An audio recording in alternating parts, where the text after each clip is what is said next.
Dad always loved using his hands. He would leave marks on my face as a sign for discipline. Some may call them bruises, but I call them visible prayers.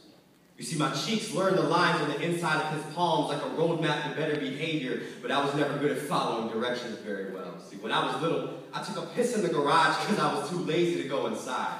I tried to blame it on the cat. He told me not to lie and mushed my face into my own urine. I never thought I'd be able to smell my own dishonesty. You see, his hands were so strong that one day he lifted me up on my innocence. And when he let go, I landed in a foster home without even knowing he did it. Finished the last few months of my 5th grade year with a family that wasn't even mine.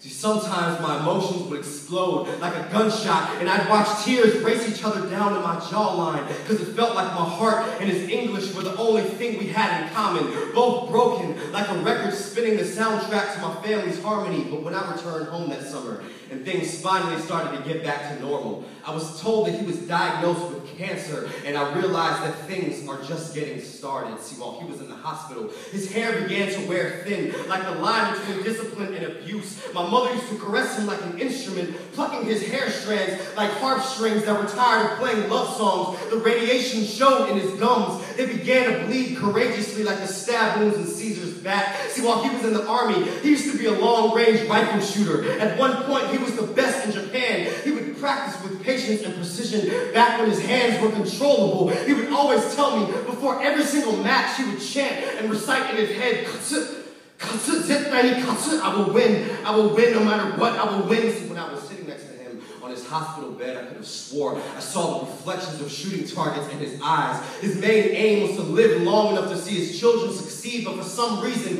while he was in the hospital, resentment was growing in my blood like a bad case of leukemia. See, his illness wasn't even a good enough reason for me to forgive him at the time, but now I get it, Dad. I finally understand. You were just surviving long enough to offer me an apology that I could properly accept, to construct the altar that I now pray to with the same hands that were used to bruise my faith. You still had to teach me what it means to never give up, no matter what, whether it's finishing a poem or surviving cancer. Dad, I promise, I will win. No matter what, I will win. How dare I resent the man that taught me how to pray when I know people who never had a father in the first place. So thank you for your broken English that reminds me I'm Japanese, for the spots on your arms from overcoming cancer that remind me I'm still breathing, for all of those little things, because nowadays, he gives me haircuts. And he claims that they're perfect every single time, but every now and then, he'll leave a patch on the backside of my head. About the same size the bruises he used to leave on my face. But I just smile and take it as a reminder of how uncontrollable his hands used to be.